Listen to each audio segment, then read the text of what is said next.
Irmãos, Apocalipse capítulo 13. Agora nós temos a esperança de que consigamos falar de todo o texto. Esse texto tem dois desafios bem interessantes, que eu acho que talvez o texto mais discutido, depois do milênio, ou talvez até antes do milênio, aí, é o 666, a marca aí da besta, e enfim, tantas outras coisas. Irmãos, com mais seriedade possível, nós vamos buscar explicar esse texto, tá bom? Segundo a historiografia, segundo a intenção do texto, segundo o propósito e a intenção do autor, amém? Então, os irmãos aí com seus bloquinhos de nota, fiquem bem atentos, que qualquer lapso assim você pode perder alguma explicação, amém? Vamos ler capítulo 13. Capítulo 13 de Apocalipse. Vi emergir do mar uma besta que tinha 10 chifres, 7 cabeças, e sobre os chifres 10 diademas, e sobre as cabeças nomes de blasfêmias. A besta que vi era semelhante ao leopardo, com pés como de urso e boca como de leão. Deu-lhe o dragão o seu poder e o seu trono e grande autoridade. Então vi uma de suas cabeças como golpeadas de morte, mas esta ferida mortal foi curada, e toda a terra se maravilhou seguindo a besta. E adoraram o dragão, porque deu a sua autoridade à besta. Também adoraram a besta, dizendo: quem é semelhante à besta? Quem pode pelejar contra ela? Foi-lhe dada uma boca que proferia arrogâncias e blasfêmias, e autoridade para agir 42 meses. Abriu a boca em blasfêmias contra Deus, para difamar o nome e difamar o tabernáculo, a saber, os que habitam no céu. Foi-lhe dado também que pelejasse contra os santos e os vencesse. Deu-lhes ainda autoridade sobre cada tribo, povo, língua e nação. E adorá-la-ão todos os que habitam sobre a terra, aqueles cujos nomes não foram escritos no livro da vida e do Cordeiro, que foi morto desde a fundação do mundo. Se alguém tem ouvidos, ouça. Se alguém leva para cativeiro vai. E se alguém matar a espada, necessário é que seja morto a espada. Aqui está a perseverança e a fidelidade dos santos. Vi ainda outra besta emergir da terra. Possuía 2 chifres, parecendo um cordeiro, mas falava como um dragão. Exerce toda a autoridade da primeira besta na sua presença. Faz com que a terra e os seus habitantes adorem a primeira besta, cuja ferida mortal fora curada. Também opera grandes sinais, de maneira que até o fogo do céu faz descer a terra diante dos homens. Seduz os que habitam sobre a terra, por causa dos sinais que lhe foram dados a executar diante da besta, dizendo aos que habitam sobre a terra que façam uma imagem à besta, aquela que ferida a espada sobreviveu. Ele foi dado comunicar fôlego à imagem da besta, para que não só a imagem falasse, como ainda fizesse morrer quantos não adorassem a imagem da besta. A todos os pequenos e os grandes, os ricos e os pobres, os livres e os escravos, faz que lhe seja dada certa marca sobre a mão direita e sobre a fronte, para que ninguém possa comprar ou vender senão aquele que tem a marca, o nome da besta ou o número do seu nome. E aqui está a sabedoria. Aquele que tem entendimento, calcule o número da besta, pois é número de homem. Ora, esse número é 666. Podeis assentar?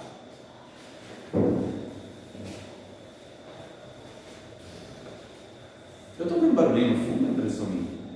Tem um grilo em algum lugar aí? Que grilo é esse? É literalmente um grilo. É literalmente um grilo. E eu achando que estava só como exagero de expressão, mas é literalmente mesmo um grilo. Meus amados irmãos, Nós conseguimos perceber já nesse texto, no capítulo 13, uma coisa que chamou muita atenção. Você sabe o que chamou a atenção nesse texto? Eu queria que vocês observassem isso.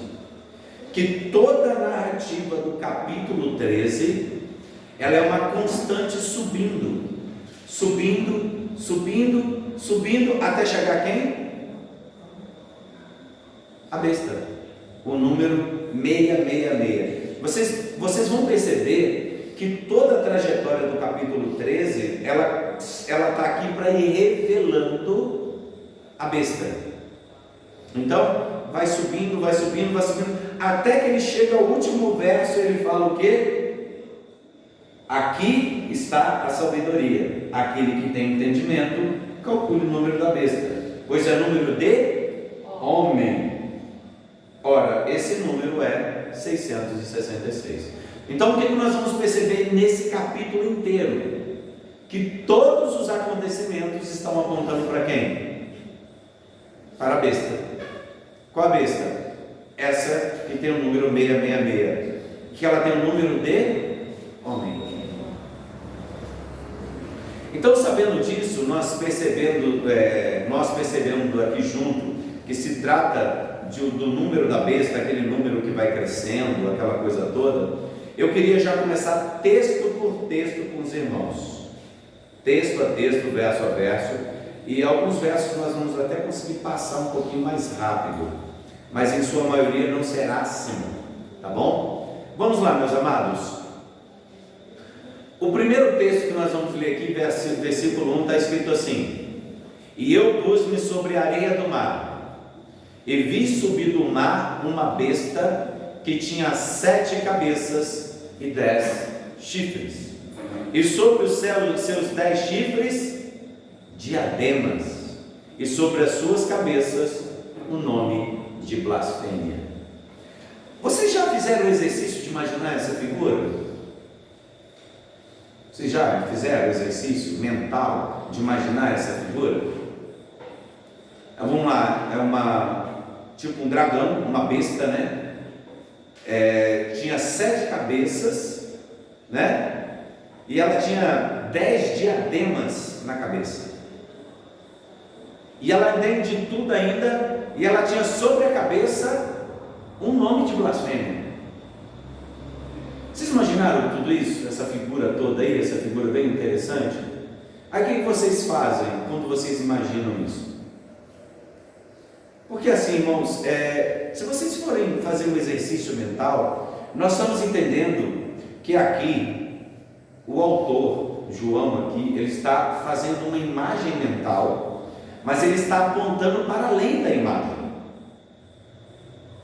A besta, eu não sei qual é o significado que os irmãos entendem sobre a questão da besta. A palavra besta, aí, ela fala de uma figura bestial, significa o quê? De pura força. De pura força, e que aparentemente ela não se importa com qualquer outra coisa que não ela mesma, né? Porque uma besta é algo poderoso, né? Como um grande touro, é uma besta, ela é forte, e ela se importa com quem? Ela mesma, ela é imprevisível. O que nós estamos tentando falar aqui para vocês? De uma criatura de poder, e que sobre a cabeça dela ela tem 7 cabeças, e ela tem 10 diademas, e ela tem um nome de blasfêmia. Parece algo extremamente estranho, mas não é. Gente, é muito mais simples do que nós podemos imaginar. Então vamos começar pela primeira vírgula: e pus-me sobre a areia do mar. Se você ler o texto de Isaías 17:12, está escrito assim, ó: ai do bramido dos grandes povos que bramam como bramam os mares, e do rugido das nações que rugem como as impetuosas águas. Esse texto é um texto de Isaías 17:12. E o texto de Isaías aqui, ele está predizendo o que, irmãos? A invasão de Jerusalém por causa do seu pecado. E vem uma nação que ela é poderosa como uma besta, e ela vem da onde? Ela vem do mar. Então olha só, ai do bramido dos grandes povos que bramam como bramam os mares, tá? E do rugido das nações que rugem as impetuosas águas. Então, irmãos, o mar, ele é sinal de onde vem o quê? Os grandes poderes. Roma também era conhecido como a grande besta que vem do mar. Então nós estamos falando aqui basicamente de uma nação, ou seja, de um grande poder, e nós vamos perceber isso adiante, tá bom? Por exemplo, como que eu sei que esse mar são povos ímpios poderosos que estão chegando? Como que eu posso afirmar tal coisa? Gente, qual que é a lei da hermenêutica? A principal lei da hermenêutica, que a Bíblia explica a própria Bíblia. E quando se está no mesmo texto, então, melhor ainda. Capítulo 17 de Apocalipse, verso 15.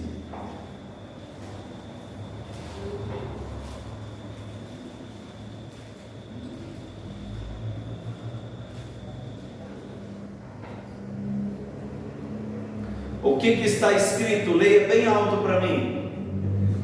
Falou-me ainda, as águas que viste, onde a meretriz está assentada, são povos, multidões, nações e línguas. Então, o que é o grande mar? Calma, é só o 15. O que são os 10? Então, o que são os mares então? Povos, multidões, nações e línguas. São povos, multidões e nação. Então, ele ficou sobre a areia do mar e viu que uma besta, ou seja, ele estava sobre o mar, ou seja, sobre todas as nações. O mar representa todas as línguas, todos os povos e todas as nações. E eu vi subir uma besta que tinha 7 cabeças. Gente, que cabeças são essas? E tinha 10 diademas. Que 10 diademas são essas? Nós poderíamos aqui falar um monte de coisa, mas como eu prefiro que a própria Bíblia interprete isso, primeiramente eu vou dizer para vocês que as 7 cabeças, na verdade, irmãos, representam as 7 principais colinas de Roma, porque Roma também era conhecida como a cidade das 7 colinas. Então o que isso significa? As 7 colinas de Roma, irmãos, ela é chamada de o Capitólio, o Palatino, o Aventino, o Célio, o Esquilíneo, o Viminal e o Quirinal. São 7 montes que representam toda a cidade de Roma. Opa, peraí. Eu vi uma multidão e que tinha uma besta que tinha 7 cabeças. Opa, peraí. Então ele está querendo dizer que esse local, ou seja, se eu fosse assemelhar isso a um local, ele não estaria falando de uma pessoa, mas ele está falando que é de um governo. Por que eu sei que está falando de um governo também? Vocês viram que está sobre eles 10 diademas? O que são? A palavra diadema é traduzida como coroa. Então significa 10 reinos. Mas irmãos, será que é isso mesmo? Será que isso é verdade que o pastor está falando? Quem sabe o pastor não está assim, sabe, viajando? De novo, capítulo 17. Será que eu estou interpretando corretamente? Vamos ler o capítulo 17 aí, do verso 1 em diante. Lê para mim aí alguém. Eu não tenho nem aqui meu texto todo. Porque ele simplesmente vai dar a interpretação. Peraí. Calma aí. Vamos a partir do verso 7. Verso 7 até o 16, mais ou menos. Lê para mim. Eu vou ler, tá? O que aconteceu? E essa visão gerou uma grande confusão na cabeça de João, e ele perguntou do que se tratava. Ele disse: o anjo, porém, me disse: por que te admirastes? Dir-te-ei o mistério da mulher, da besta, que tem as 7 cabeças, os 10 chifres, e que leva a mulher. A besta que viste, que era e não é, e está imergido no abismo, e caminha para a destruição, é aqueles que habitam sobre a terra, cujos nomes não foram escritos no livro da vida e tal. O verso 9: aqui está o sentido que tem sabedoria. As 7 cabeças são o quê? Os 7 montes. Eu não acabei de dizer para vocês que são as 7 colinas, os 7 montes, nas quais a mulher está assentada. São também 7 reis. Lembra das diademas? Dos quais caíram 5, um existe e o outro ainda não chegou. E quando chegar, tende a durar pouco. Olha só o verso 11. A besta que era e não é, também é ele, o 8º rei, e procede dos 7, e caminha para a destruição. Os 10 chifres que viste na visão são o que? 10 reis. Lembra que eu falei que a diadema significa reinados? Então estou falando de 10 reis, os quais ainda não receberam reino, mas recebem autoridade como reis, como a besta, durante uma hora. Então o que eu estou falando aqui? Que essas são representações geográficas e representações do que, irmãos? Do próprio poder de Roma. Então, o primeiro texto, meus amados, do primeiro verso, não é um animal, não é o demônio se levantando, propriamente dito. Ele está falando de reinos, reinados e poderes. Então nós estamos falando de quem? Nós estamos falando de um homem. Lembra que eu falei que o primeiro verso, ele vai apontar quem é a besta? Ele está começando a fazer a besta aparecer no texto. Vamos lá. E só que esse homem, ele tinha o quê? Nomes de blasfêmia. Aí você deve estar pensando, como que é isso? O que é blasfemar? O que seria blasfemar? O conceito de blasfêmia, irmãos, alguns falam que é contar mentira. Não, irmãos, a palavra blasfêmia, ela tem uma relação ao culto. Por quê? Blasfemar é quase que tirar a autoridade espiritual ou cometer um agravo a um Deus. Por exemplo, qual é o crime de Jesus? Blasfêmia. Não foi o crime de Jesus que levou Jesus à morte? Blasfêmia por causa de quê? Porque ele falou que era filho de Deus.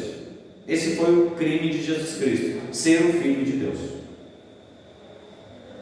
Então, ele tinha nomes de blasfêmia, ou seja, esse indivíduo poderoso, que tem um poder sobre Roma, ele carrega alguém nas suas testas ali, nomes de blasfêmias. E eu vou mostrar para vocês quais são esses nomes de blasfêmias. Olha só a intenção.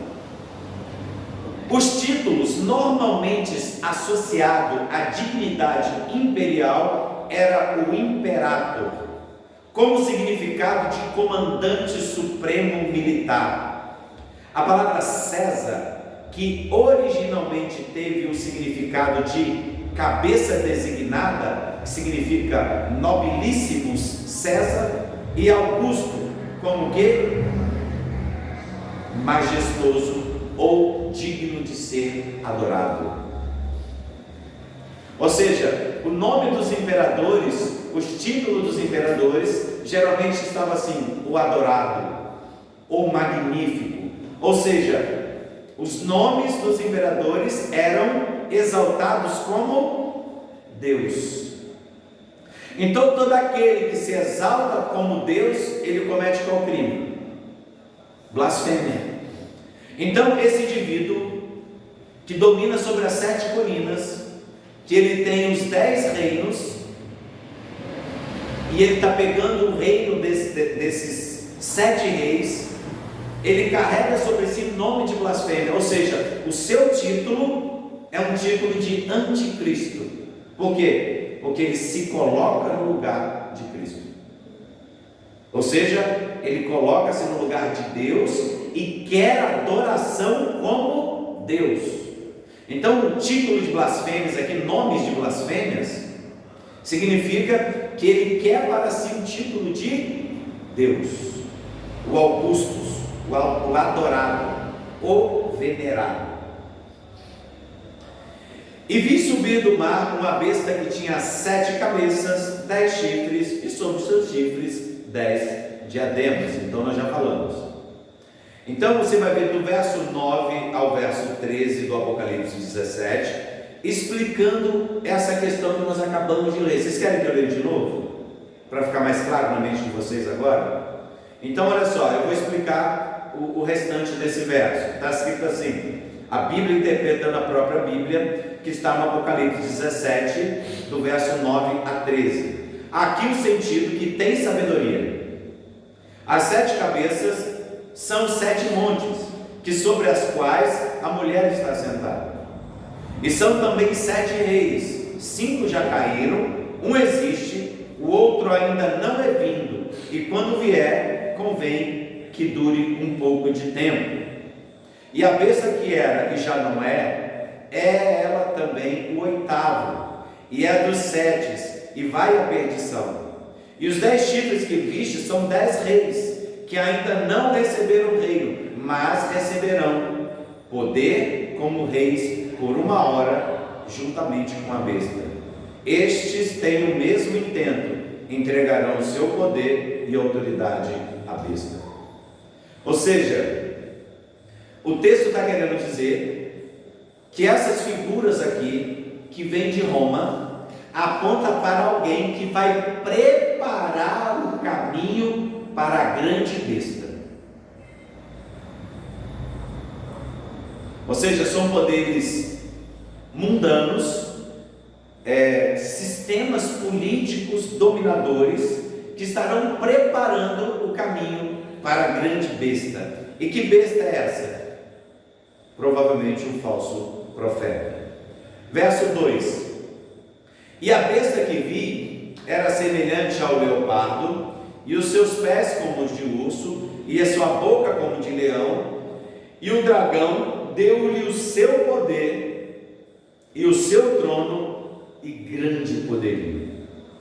Irmãos, eu poderia ler o capítulo 7 de Daniel. Por quê? Porque essas bestas aqui está justamente na visão de Daniel, no capítulo 7. Eu ia fazer com que cada um dos irmãos lessem esse texto para que nós chegássemos a uma só conclusão, de que todos esses animais eram que animais representavam? O que esses animais representavam? Reinos. Não é isso que Daniel faz na interpretação, irmãos? Os animais não são reinos? O Império Assírio, o Império Babilônico, o Império Romano. Esses animais do capítulo 7 de Daniel, que é isso que o texto aqui do verso 2 está apontando, ele está apontando para os reinados que viriam. Vamos ler Daniel capítulo 7, que vocês ficaram com cara de vírgula para mim aqui, de interrogação aqui. E eu fiquei assim curioso, eu achei que todo mundo conhecia essa história de Daniel.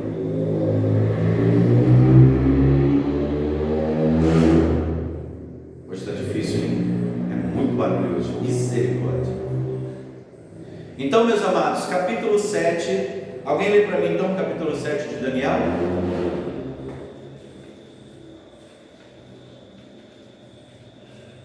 Até que versículo?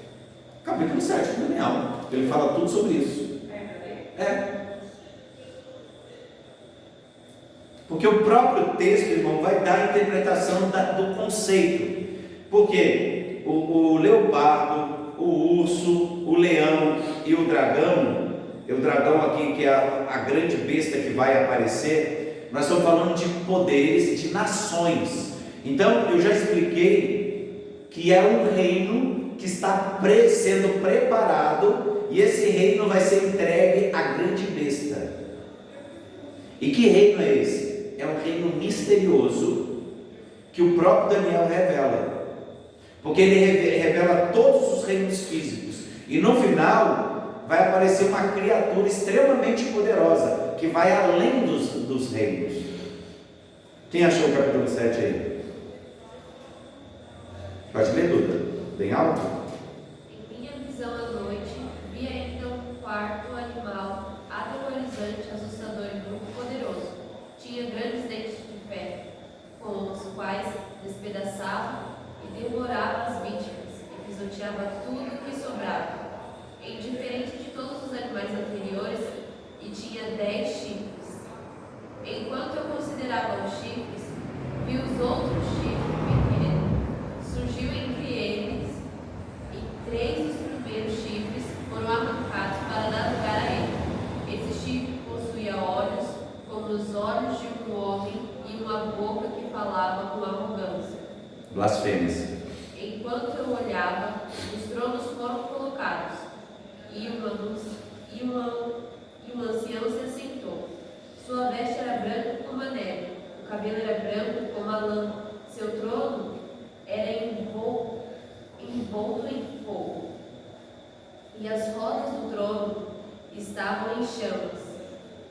De diante dele... Não, pode parar, olha só. Os primeiros versículos, eles já falam que eram reinos, porque no capítulo 6 ele vai ter uma visão sobre vários reinos, e esse último reino que se apresenta, que você leu aí no começo do capítulo 7, esse reino é o reino que vai ser entregue pela besta e governado pela besta.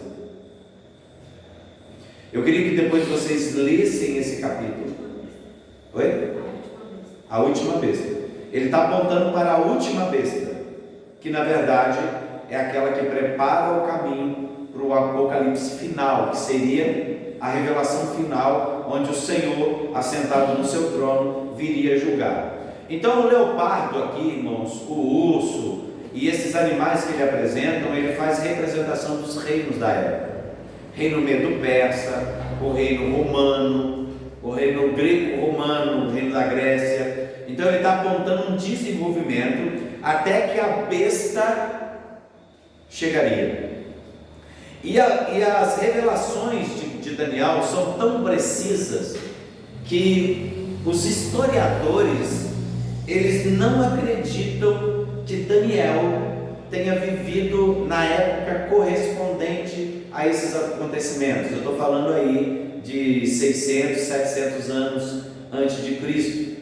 Por quê? Porque para eles é humanamente impossível como que Daniel soube com tanta exatidão a partir deles os reinos que viriam. Alguns afirmam que isso aí chama-se um vaticínio ex eventis, significa é um vaticínio, ou seja, eu vi o evento e eu falo do evento como se o evento tivesse acontecido no futuro. Entendeu?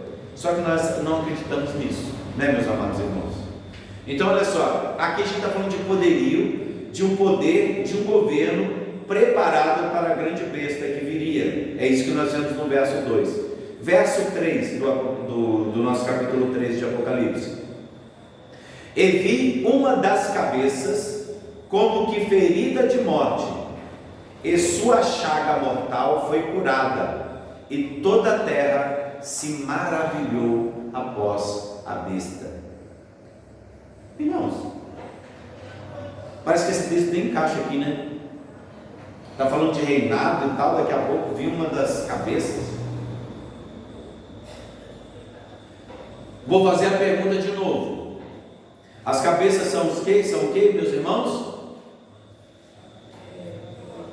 São os reis, ou seja, os imperadores. Não foi isso que nós acabamos de aprender, meus amados? Eu preciso que vocês me acompanhem. Não foi? Não foi isso?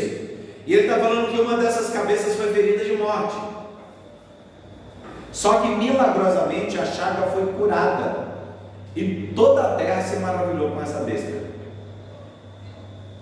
Ou seja, esse texto está apontando para alguém.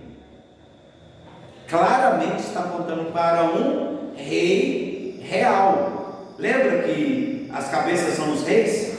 Então ele está apontando para um rei, para um imperador. Quem que será esse imperador? Meus amados queridos, existe um texto de Diocrisóstomo, tá? Que esse texto fala sobre a beleza. Ele foi escrito em 88 depois de Cristo, aproximadamente. E esse texto, ele narra a história de Nero. A pergunta que nós fazemos aqui, mas o que Nero tem a ver com essa conversa? Que afinal de contas, quando que Nero morreu? Em 68. Em 68, antes do grande cerco de Jerusalém. E o que Nero havia feito? Conta seus historiadores, o que Nero fez? Ele tacou fogo em Roma e ficou lá tocando alguma coisa lá do seu palácio, vendo tudo pegar fogo, entendeu? E ele acusou os cristãos disso. As suspeitas é que Nero, irmãos, ele queria fazer uma Nerolândia.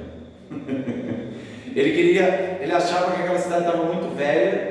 Ele queria destruir tudo de novo e fazer uma cidade segundo a imagem e semelhança dele. Ele era assim, digamos, uma pessoa muito humilde, né? Então o que acontece? Ele queria fazer uma cidade à imagem dele. É isso que alguns historiadores contam. Só que para nós, Nero foi uma das piores pessoas que já existia. Ele matou a mãe, ele matou os irmãos. Ele era uma pessoa assim, mas ao mesmo tempo era o rei, era o imperador que trazia o que? Teatro e pão. Vocês já ouviram essa expressão? Teatro e pão. A miséria estava rolando,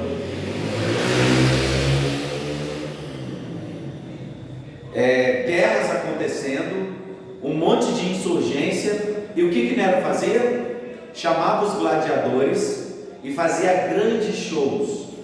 E no momento que ele fazia aqueles shows, o que ele fazia? Ele pegava pão e jogava. Então ele dava show e pão. Ou seja, para distrair todas as pessoas das realidades do que estava acontecendo no Império.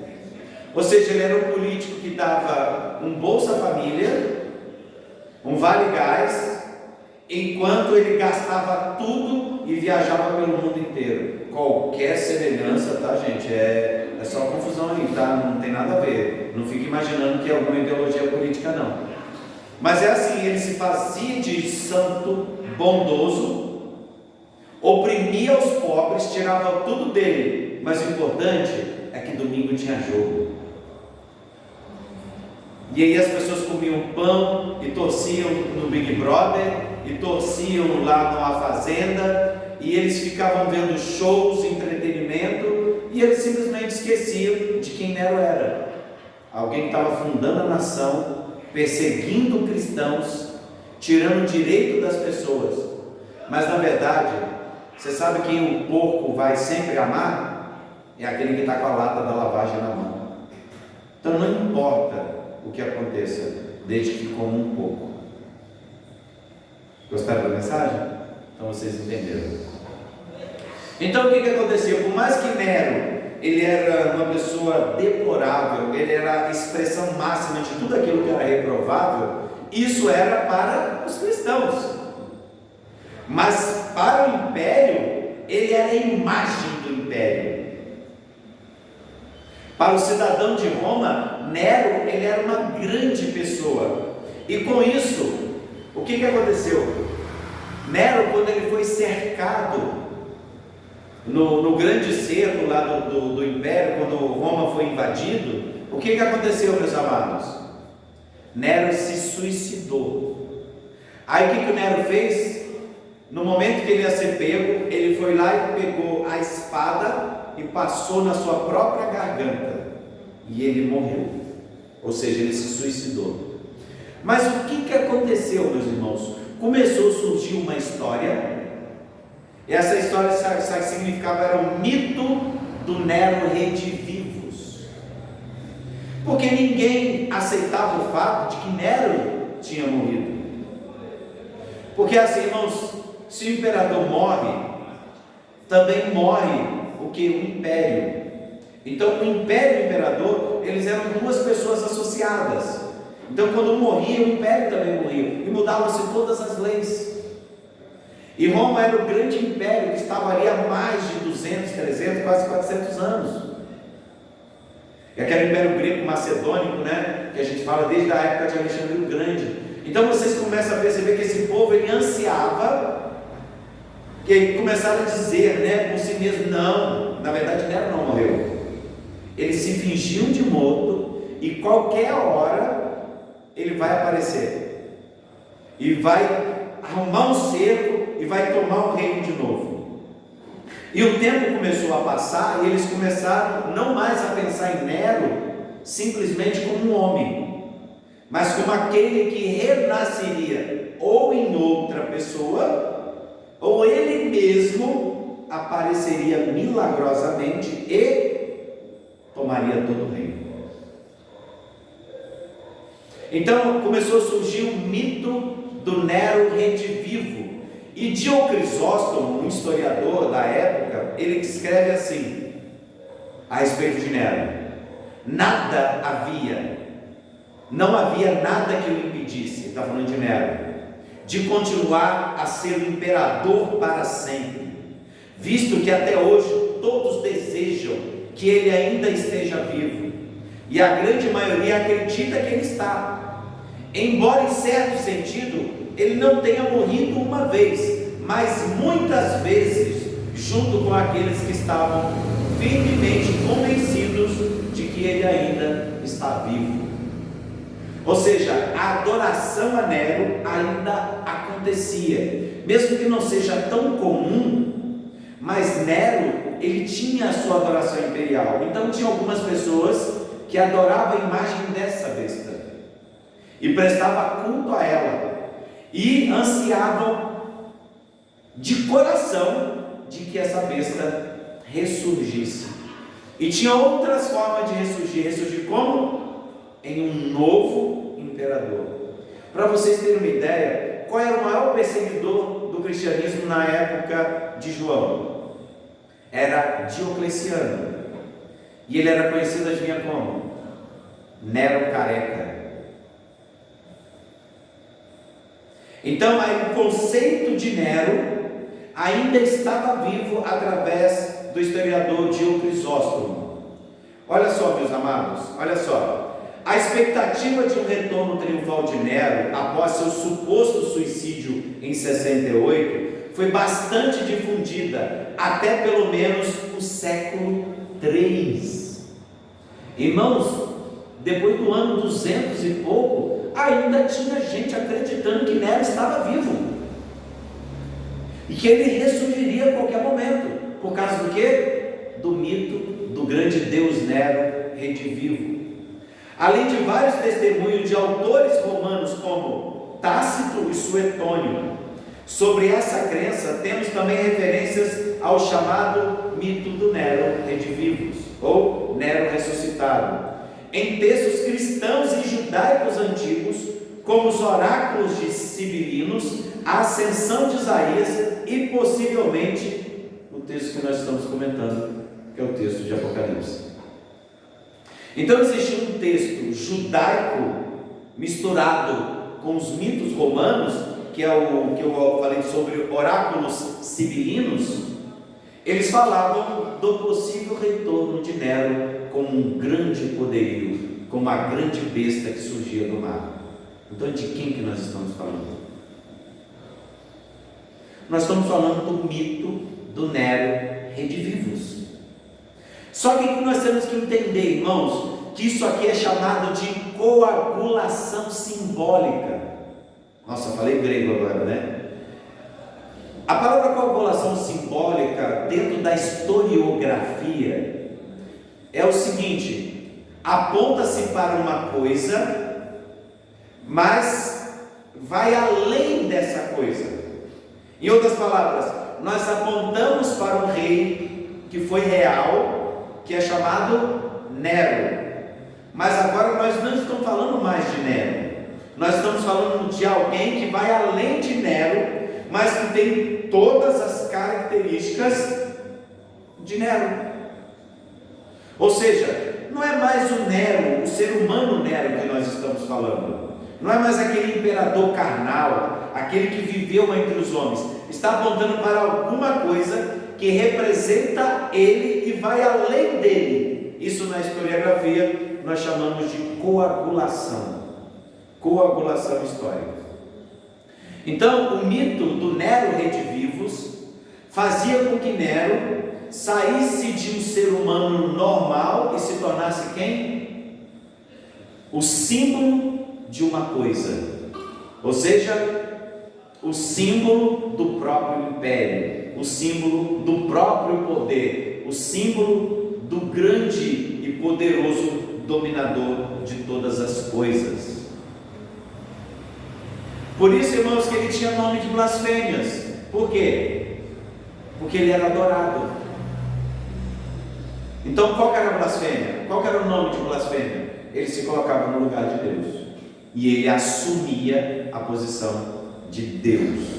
E com o mito do Nero redivivus, isso sondava a cabeça de todos os cristãos. Falou: nossa, já imaginou? Esse caboclo qualquer hora vai aparecer aí. Ixi, vai começar aquela perseguição de novo. Nossa, e Diocleciano já apontava-se como o Nero careca. Ainda viria alguém pior ainda, ou seja, coagulação simbólica. Ele era o símbolo de alguma coisa maior do que ele mesmo. Verso 4: e adoraram o dragão que deu à besta o seu poder, e adoraram a besta dizendo: quem é semelhante à besta? Quem poderá batalhar contra ela? Irmãos, eu vou voltar de novo no verso 3. Por que ele fala assim: e vi uma das cabeças feridas como de morte? Estava apontando para quem? Para Nero, que teve a cabeça cortada.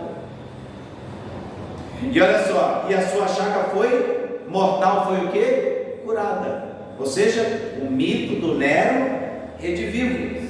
Ou seja, nós estamos falando aqui que toda a terra se maravilhou com a besta. Então o verso 4, ele está prosseguindo dizendo: e adoraram o dragão que deu à besta o seu poder. Em outras palavras, adoraram o diabo, porque foi o diabo, o grande dragão, que fez o quê? Deu poder à besta. E por causa disso, adoraram a besta e começaram a dizer: quem é semelhante à besta? Quem pode batalhar contra ela?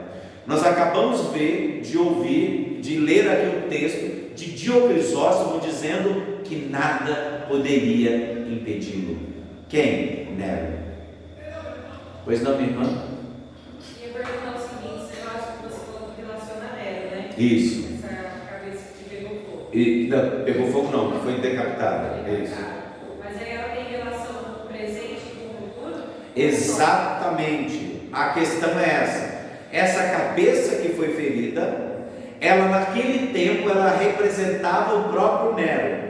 Só que agora ela aponta para alguma coisa que vai além de Nero, que é o próximo imperador que virá, que aponta para a grande besta. É isso que é a coagulação simbólica. Lembra que eu acabei de explicar a coagulação simbólica, irmãos? Ele usa Nero como símbolo, mas não está falando de Nero, está falando de algo muito além de Nero, mas ao mesmo tempo está apontando para Nero. Nesse tempo da história está apontando para Nero. Mas qual Nero? Não Nero como pessoa, mas o Nero redivivus. Ou seja, era o imaginário popular de que ele a qualquer momento iria surgir novamente, com grande poder. Mais alguma dúvida? E adoraram o dragão que deu à besta o seu poder. Ou seja, por causa disso começaram a adorar indiretamente o próprio diabo, que o dragão, irmão, é a antiga serpente, é aquela que enganou Eva, que é o próprio diabo. E adoraram a besta dizendo: quem é semelhante à besta e quem poderá batalhar contra ela? Nós estamos falando de alguém que foi ferido de morte e que ressuscitou. Que é quem? É o mito do Nero redivivus. Então, irmão, note que isso é imaginário popular, e os seus corações estavam convictos dessa fé louca, de que surgiria, Nero iria surgir qualquer coisa. Irmãos, século III ainda se falava nisso. Século III.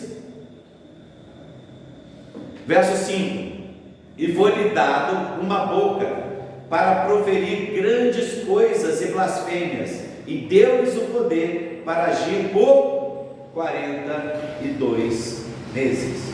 Ou seja, foi-lhe dado uma boca. Significa que as pessoas vão ser enganadas pelo que, irmãos?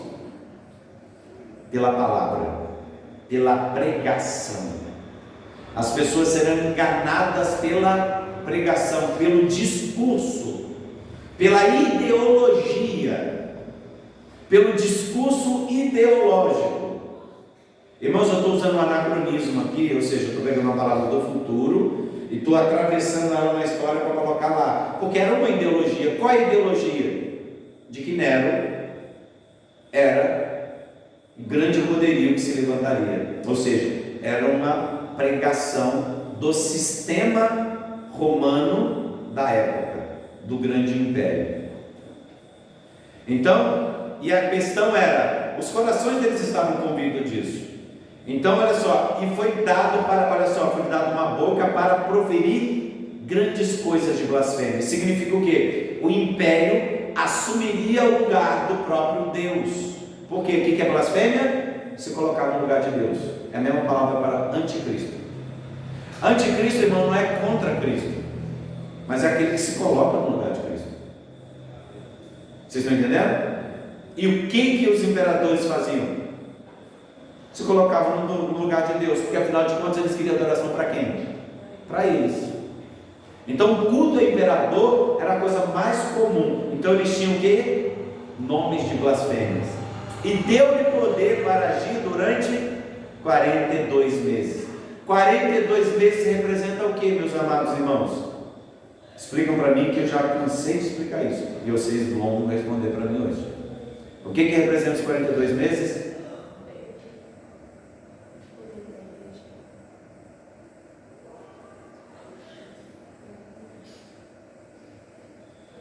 Meus amados, um tempo, 2 tempos, metade de um tempo, 1260 dias ou 42 meses, é o período da ascensão de Cristo, que começou desde a época anterior a Nero até a sua volta. Irmãos, o período de 42 meses é o milênio.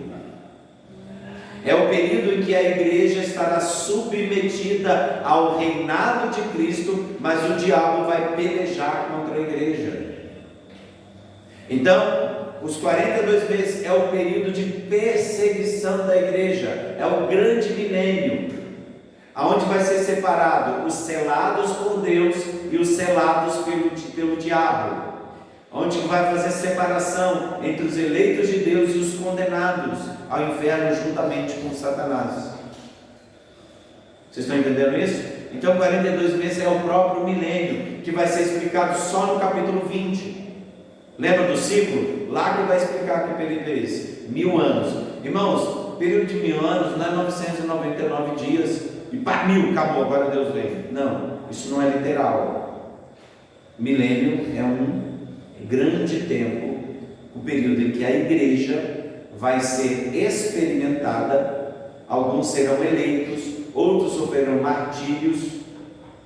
O inimigo vai se levantar sabendo que pouco tempo lhe resta.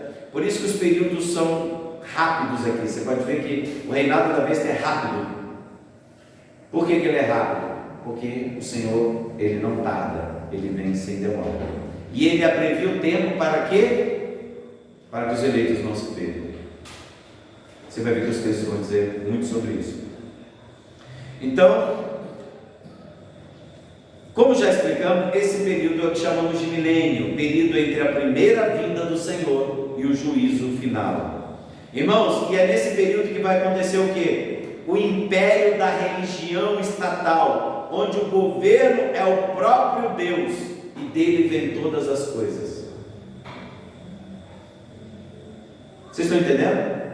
Em Roma, o governo era Deus, o imperador era Deus, é dele que vinha todas as coisas. Era o império que dava comida, era o império que cuidava dos filhos, era o império que dava educação, era o império que controlava os movimentos sociais. Está parecendo com alguma coisa, meus amados? Vocês já ouviram isso em algum lugar? Então, a religião era a religião do governo, era o partido, era o imperador. E tem pessoas que são tão cegas pelas suas lideranças políticas que elas assumem o lugar de Deus. E era assim que era o Império Romano, e assim que é o Brasil hoje, né? Grande exemplo, não só o Brasil, como também, se você vê na China, quem é o Deus? Quem que decide tudo? É o imperador. Então, são as imagens das bestas que o próprio dragão deu poder a elas. Então, continuando, meus amados, o seu agir é contra todos que servem a Jesus e não idolatram o Estado, e criam toda sorte de narrativas contra o povo de Deus. Não foi assim que Nero fez? Quem botou fogo em Roma foram os cristãos, tá? E não foi ele mesmo. E é assim que o governo faz. Esse governo estatal, esse governo, eles vão sempre atribuir os cristãos a culpa de tudo. Irmãos, por que a ideologia de gênero não funciona? Por causa dos cristãos. Gente, por que não pode abortar? Os cristãos, cabeça fechada, os negacionistas. Entendeu? Nossa, por que cada um não pode ter a sua vida? Por que nos impede de casar? Você casa se você quiser, mas casamento é homem e mulher. Porque nós somos ligados à ideologia de Gênesis, não à ideologia de gênero. Então a igreja vai ser sempre culpada do governo não implementar suas ideias, dos grandes imperadores determinar o que é e o que não é. E aconteceu isso na época de Cristo e está acontecendo hoje. E verso 6: e abriu a sua boca em blasfêmias contra Deus, para blasfemar o seu nome e do seu tabernáculo e dos que habitam no céu. Ou seja, esse sistema que vai além de Nero, tudo que ele faz é contra Deus e contra aqueles que são filhos daqueles que habitam nos céus. Ou seja, é uma desconstrução da verdadeira religião de Cristo. Ou seja, eles são contra tudo aquilo que se chama Cristo. Irmãos, qualquer religião é exaltada, por mais absurda que seja, desde idolatria animal, desde sacrifício, seja lá do que for, todas essas religiões são apoiadas pelo governo. Só tem uma, que não é apoiada em lugar nenhum, é o cristianismo. Você pode trazer um livro de quimbanda, de candomblé, de umbanda, você pode ler ele dentro das escolas, e ele vai ter o apoio de todo mundo, de todas as esferas. Mas se você levar a Bíblia, você vai ter um problema lá. Todas as ideologias são ensinadas dentro das escolas, menos o cristianismo. Gente, é só ver. Há uma perseguição direta contra o cristianismo, só que ela é tão sofisticada pelo Estado que ela é velada. Só o país é laico, mas só é laico para o cristianismo. Para o resto, todas as religiões podem. Entendeu? É isso aí. Então, verso 7: ele foi permitido fazer guerra aos santos e vencê-los, e deu-se-lhe o poder sobre toda a tribo, língua e nação. É o que eu acabei de dizer. Foi-lhe permitido fazer guerra contra os santos, e eles estão fazendo guerra. Irmãos, cristãos morrem a centenas todos os dias, são presos todos os dias. Cristãos são presos por falar que o homem biológico não é mulher. Um jovem foi preso nos Estados Unidos por dizer que o homem não engravida. Olha a boçalidade, a obviedade disso. O homem engravida? Óbvio que não. Homem menstrua? Óbvio que não. Mas o cara foi preso, foi lhe permitido fazer guerra. Por quê? porque nos chamavam de negacionismo, hoje eles negam biologia básica. Antigamente, quando alguém tinha algum problema, se identificava como um gato ou como, sei lá, um cachorro, o que se fazia com essa pessoa? Internava ela, porque obviamente essa pessoa está com um problema mental. Entendeu? Hoje, um homem de 50 anos, ele se identifica como uma menina de 8 anos de idade, e ele coloca um vestidinho e usa uma fralda, e a sociedade tem que acreditar que esse homem barbado é uma menina de 6 anos. Se você chega um homem barbado falando com uma criança de 6 anos, o que eu faço com ele? Eu interno ele, eu levo ele para um sanatório, eu não dou voz a esse indivíduo, ou crio mais um nome na legenda lá, para identificar que algum tipo de disforia de gênero. Não, é um pervertido e tem que ser internado. Mas você vê, foi lhe permitido fazer perseguição contra os santos. Por quê? Porque o que é óbvio é óbvio. É um macho com feitiço estranho e que está botando em risco outras pessoas. Esse cara tinha que ser internado. Quando a pessoa olha para si e não se identifica com o gênero, ela tem que ser tratada. Não tem que arrancar os seios ou como eu posso dizer para você, cortar o membro. Não, essa pessoa tem que ser tratada. Isso é um problema. Mas a sociedade hoje está fazendo guerra e deram poder para fazer isso. Então olha só, verso 8: e adoraram-na todos os que habitam sobre a terra, esses cujos nomes não estão escritos no livro da vida do Cordeiro, que foi morto desde a fundação do mundo. Mais uma vez a eleição aqui. Quais são os tipos de pessoas que cedem a esse tipo de coisa? É aqueles que não estão escritos no livro da vida nem do Cordeiro. É simples assim. Nossa, mas tem um crente que apoia o aborto e ideologia de gênero. Vocês não entenderam? Ele pode se identificar como crente, assim como tem muita gente que se identifica como cachorro. Agora, só porque você se identifica não significa que você é. Por que você não se identifica como uma ave e pula do prédio de 20 metros de altura? A realidade vai te mostrar que você não é uma ave. Estou aqui falando óbvio, mas a sociedade não está assim. Por quê? Porque esses não receberam a marca do Cordeiro. É isso aí. Então, irmão, está escrito: e se alguém tem ouvidos, ouça. Há uma advertência. Esse texto é uma advertência. Olha, gente, aquele que é identificado como filho, aquele que está escrito no livro do Cordeiro, ouça. Aí vai falar o que? Olha só, o que ele está falando. Verso 10: se alguém leva em cativeiro irá. Se alguém matar a espada, necessário é que a espada seja morto. Aqui está a paciência e a fé dos santos. Irmãos, eu sei que tem muitas visões escatológicas que falam que os cristãos não passarão pela grande tribulação. Mas, meus amados, o verso 10 está bem claro. Ele está dizendo que vai ter cativeiro, vai ter morte à espada, vai ter prisão, e ele vai falar onde que a fé dos santos vai se manifestar, através dessas coisas. Olha lá, aqui está a paciência e a fé dos santos. Qual é a paciência e a fé dos santos?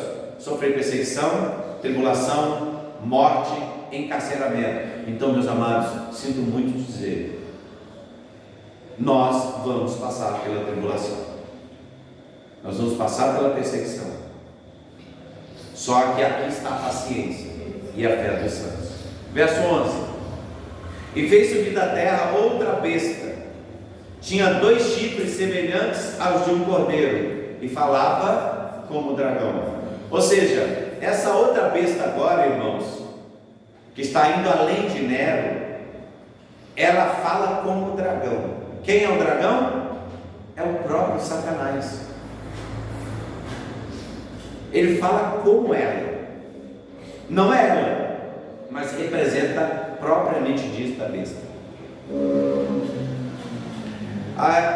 E exerce poder, e exerce todo o da primeira besta na sua presença, e faz que a terra e os que nela habitem adorem a primeira besta, cuja chaga mortal foi curada. Ele está falando aqui do próprio Diocleciano, irmãos, que é uma outra besta, à semelhança de Nero, que leva o povo a adorar os imperadores, assim como Nero era adorado. Então essa besta te obriga a adorar o poder estatal, o governo. Ele te obrigará todos a fazerem o quê? A prestar culto ao imperador. Esse é o contexto, tá? Então nós estamos falando de novo da coagulação simbólica, tá? Verso 13: e faz grandes sinais, de maneira que até fogo faz descer do céu à vista dos homens. Irmãos, olha, eu vou falar uma coisa para vocês. Se fosse possível, eles enganavam até o eleito de Deus, que vai fazer sinais e prodígios. Entenda isso. Entendam isso. Se possível, até os eleitos se enganariam com essa aparência de poder que virá. 14. Enganos que habitam na terra, com sinais que lhe foi permitido que fizessem presença da besta, dizendo aos que habitam na terra que fizessem uma imagem à besta, que recebera a ferida da espada e vivia. De novo está apontando para quem? O mito do Nero e de vivos. Porque aqueles que adoravam a imagem recebiam milagres dessa imagem. Ou seja, era a imagem do imperador que ressuscitou. Então ele está falando de quem, irmãos? De Nero, de novo. Ele está apontando para Nero. Não só para Nero, mas o poder que está atrás de Nero. Irmãos, entenda bem, quando ele fala assim, foi-lhe concedido que desse espírito a imagem, que desse espírito a imagem da besta, para que também a imagem da besta falasse e dissesse que fossem mortos todos que não adorassem a imagem da besta. Irmãos, aqui parece uma imagem espiritual, mas aqui uma imagem literal. Irmãos, na época de Diocleciano, na época dos grandes Décio e outros grandes imperadores, o que acontecia? Você recebia um certificado de adoração ao imperador. Era um papel, irmãos, se vocês forem procurar na internet, tem lá um certificado. E esse certificado estava escrito que você prestou sacrifício à imagem do imperador. Aqui é traduzido como imagem da besta. E você recebia um certificado na mão. E com esse certificado, meus amados, você comprava, você fazia comércio e você vendia. Sem esse documento de sacrifício ao imperador, você não comprava, você não vendia, você não fazia nada. Vocês já estão entendendo onde nós vamos chegar, né? Vocês estão entendendo, né? Com esse certificado você não comprava, não vendia e não fazia nenhum tipo de comércio.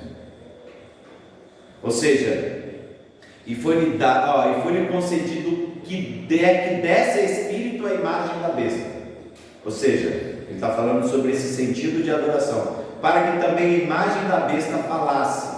Ele está apontando para o próprio Diocleciano, outros imperadores que vieram, a imagem de Nero, que exigia adoração. E esse que falou isso, que é o próprio que colocou o João lá na ilha de Pátimo, e fizesse que fossem mortos todos que não adorassem a imagem da besta. Ou seja, o imperador, a imagem de Nero, colocou a imagem de Nero para que todos adorassem essa imagem, porque aquele que não adorasse essa imagem fosse morto. Vocês estão entendendo? É isso que está acontecendo aqui. E olha só, verso 16: e faz que a todos, pequenos e grandes, ricos e pobres, livres e servos, lhe seja posto um sinal na mão direita ou nas suas testas, ou seja, sinal de subserviência, para que ninguém possa comprar, vender, senão aquele que tiver o sinal, ou o nome da besta, ou o número do seu nome. Então era um certificado literal. Aqui está usando imagens de símbolos, mas ele está falando sobre a certificação de adoração e idolatria aos imperadores. Vamos lá. Aí, para finalizar, lembra que eu falei que ele vai montando a estrutura apontando para Nero? Mas não Nero propriamente dito, mas alguém que vai além de Nero. Lembra da coagulação simbólica? E ele coloca aqui no final: aqui há sabedoria. Aquele que tem entendimento, calcule o número da besta, porque é o número de um homem, e seu número é 666. Agora sim, agora nós vamos entrar vamos falar o número do besta, quer dizer, da besta. Vamos lá, irmãos. Imaginário popular. Nós vamos começar primeiramente. Qual é o imaginário popular do número da besta? Um chip, por exemplo. Correto, meus amados? Alguns também, igual a confissão de Westminster, aponta para a besta ser o Papa, porque é aquele que se coloca no lugar de Deus. Não deixa de ser um símbolo da besta também. Então, de uma visão geral, nós vamos encontrar aí vários significados para o número da besta. Só que nós temos um problema aí, meu irmão, porque as pessoas vão calculando o número da besta, e alguns dizem que é uma coisa, alguns dizem que é outra, e no final, meus amados, você vai procurar em textos mais antigos, não está o número 666. Textos mais antigos do que o Códice Sinaítico vai apontar para que o número da besta seja 616. Ixi, aí lascou. Irmãos, olha só, vamos de novo, presta bem atenção no texto. Aqui há sabedoria. Aquele que tem entendimento, calcule o número da besta, porque é o número de um homem, e o seu número é 666. Irmãos, existia dois hábitos nessa época aí, próximo ao ano 100 e começo do século 2. O que acontece nesse ano, meus amados? Vou explicar para vocês. Existia uma coisa chamada gematria, ou também conhecido como isopsefia. O que é gematria? Irmãos, nós usamos para números os símbolos indo-arábicos, né? Que é o número 1, 2, 3, 4, 5. Mas nas duas línguas, tanto a grega quanto a língua hebraica, os números são representados por letra. Então, o número correspondente de algumas letras correspondia imediatamente a números. Então, era muito comum, por exemplo, você andar em Roma e andar pelas ruas, você iria encontrar escrito assim na parede, inclusive tem até uma foto dessa na internet, eu que não fiz aqui para não trazer para vocês em PowerPoint, mas estava assim: a mulher que eu amo é o número 1135. Aí se você fosse colocar aqueles números 1135, você ia pegar primeiro a palavra 1000, aí você via um risco em cima e a letra alfa significa 1000, ou seja, o nome já começa com a letra A. Aí se você fosse colocando todos os números, você ia descobrir o número da amada desse homem. Então, isso era chamado de isopsefia quando era usada na língua grega.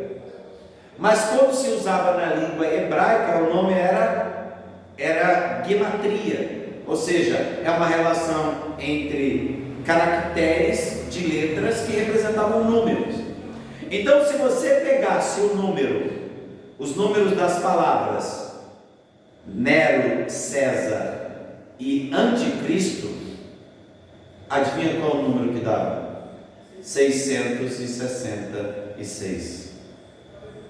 Mas aí tem um problema. Por quê? Para você achar esse número 666, você tinha que pegar a letra grega e transformar para a hebraica para descobrir o número da besta. Por isso que aqui, aqui há sabedoria. Aquele que tem entendimento, calcule o número da besta. Tipo assim, não era só para chegar e pegar, você tinha que ter entendimento. Então, se você usasse a gematria, ou seja, fizesse essa tradução para o hebraico, dava 666. Mas adivinha, irmãos, o que acontecia se você fizesse a mesma coisa e transformasse para a isopsefia, que é a tradução numérica, a equivalência numérica para o grego? 616. Irmãos, é uma grande coincidência, né? Se você usar em hebraico, 666. E se você puxar para a isopsefia, 616. Então nós estamos aqui literalmente falando que a somatória de anticristo multiplicado por Nero, se for na gematria hebraica, 666. E se for para a isopsefia, 616. E como nós encontramos o número da besta? Nos dois textos. Esses dois números. Então, irmãos, eu queria dizer para os irmãos que literalmente o número da besta aponta para Nero. Por isso que é número de homem. Olha lá de novo, aqui é a sabedoria. Aquele que tem entendimento, calcule o número da besta, porque é número de homem. Ele está apontando para uma pessoa na história. Só que nós temos que entender que ele não está apontando para Nero, aquele Nero que morreu no ano 68, já que eles estão agora no ano 100. Ele está apontando o quê? Para o Nero redivivos e para o conceito do que Nero representava, que é aquilo que nós chamamos na historiografia de coagulação simbólica. Então, irmãos, eu queria fechar o mistério desta noite. O número da besta é o número do imperador, é o próprio número de Nero. Então, qual é esse símbolo que essas pessoas vão carregar? É o símbolo da adoração da besta. Esses que foram marcados pela adoração da besta, que é a adoração ao quê? Ao Nero redivivos, esse grande imperador, esse grande sistema político, estatal e de governo que vai predominar, ou seja, está apontando para essa grande besta que virá e que ela recebeu esse poder do próprio dragão, que ela vai proferir o quê? Blasfêmias. Ela vai se colocar no lugar de Deus. Então nós estamos falando do sistema, não do Nero propriamente dito. Nós estamos usando de novo o termo coagulação histórica. Então, essa isopsefia ou essa gematria, ela aponta para o próprio Nero, que é o próprio sistema. Então, vocês conseguiram pegar, então, meus amados irmãos, que todo o verso 13 ele está apontando para quem? Para Nero, para o próprio sistema imperial romano. Então, é esse que é o grande mistério. Por isso que aquele que tem sabedoria calcula o número da besta, porque ele está apontando para esse grande imperador. Irmãos, então pastor, então não vai ter o chip? Não vai ter o chip. Não vai ter o chip. Então quer dizer que aquele negócio, como é que a gente vai comprar e vender isso? Você só vai ter relações comerciais, que era característica de Roma, se você ceder ao governo, ao sistema que será imposto sobre os cristãos. Se você não tiver a marca da besta, ou seja, um selo estatal de que você adora a besta, você não vai nem comprar e nem vender. Irmãos, para que nós encerremos essa noite, não sei se vocês sabem, mas por exemplo, na China, o imperador, ele te dá a classificação como cidadão. Você tem um documento, E esse documento você recebe números de qualificação. Dependendo do número que você tiver no seu cartão cidadão, você sabe o que acontece? Você não come, você não vende e você não compra. Na China já é assim.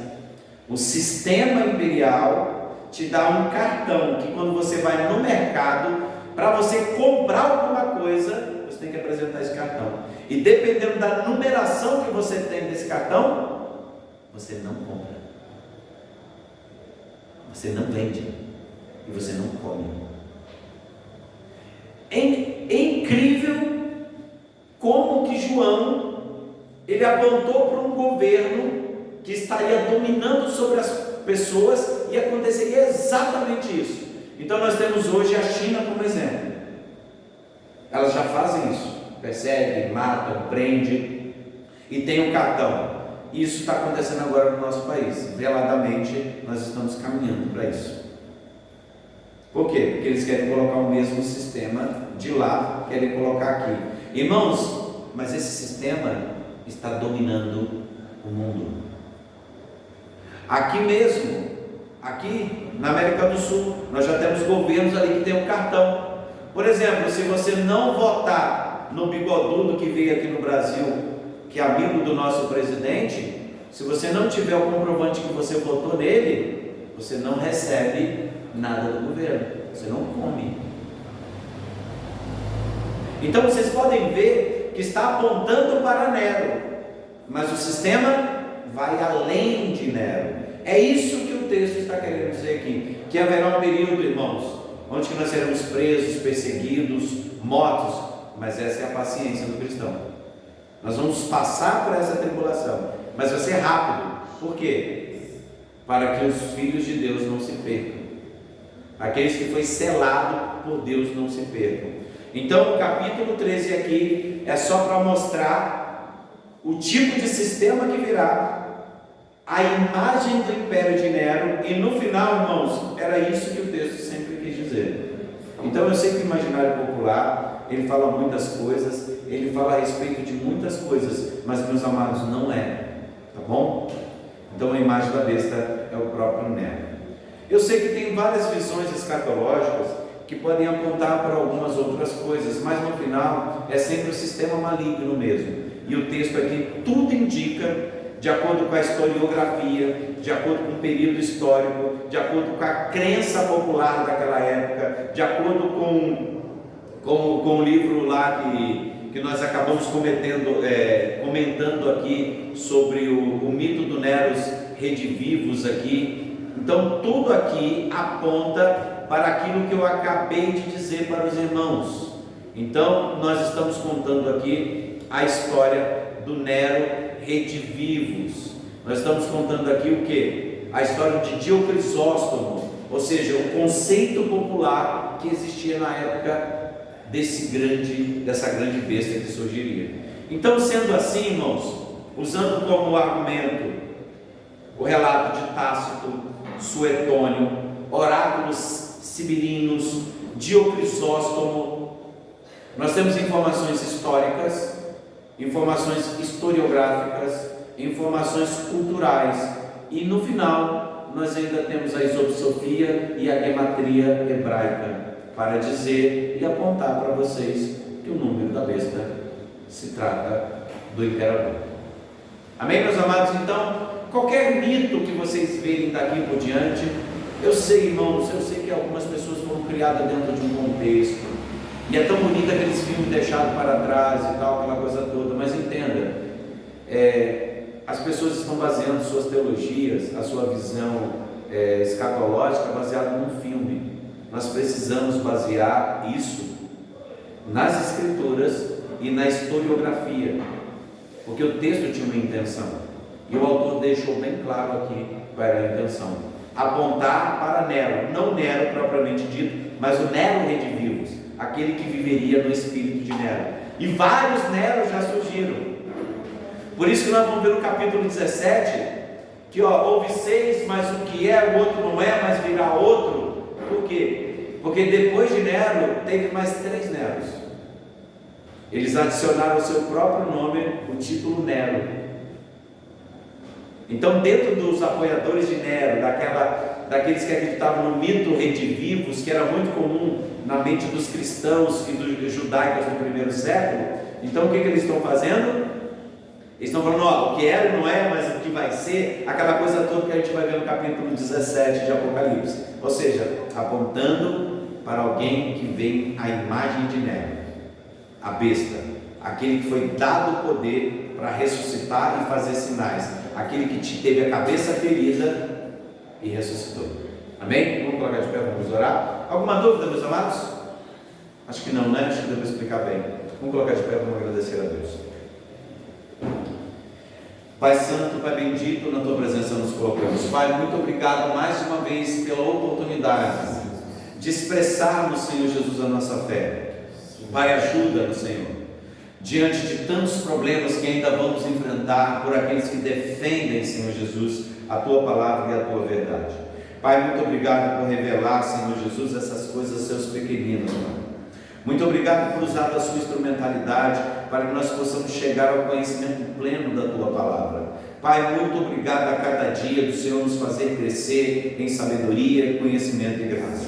Pai, pedimos que nos momentos de dificuldade o Senhor venha renascer a fé e a paciência em nossos corações, para que nós possamos ser fiéis à Tua palavra, sabendo, Pai, que haverá momentos de dificuldade, momentos de perseguição, mas nós teremos a fidelidade e a fé de que o Senhor vai estar conosco. Pai, eu peço que o Senhor abençoe todos que ouvirão, que eles entendam essas mensagens que foram aqui expressas, e que o Senhor possa se encher de bênção e de graça. Nós fazemos isso nos méritos do nosso Senhor e Salvador Jesus Cristo. Amém. Está encerrado o culto de ensino desta noite.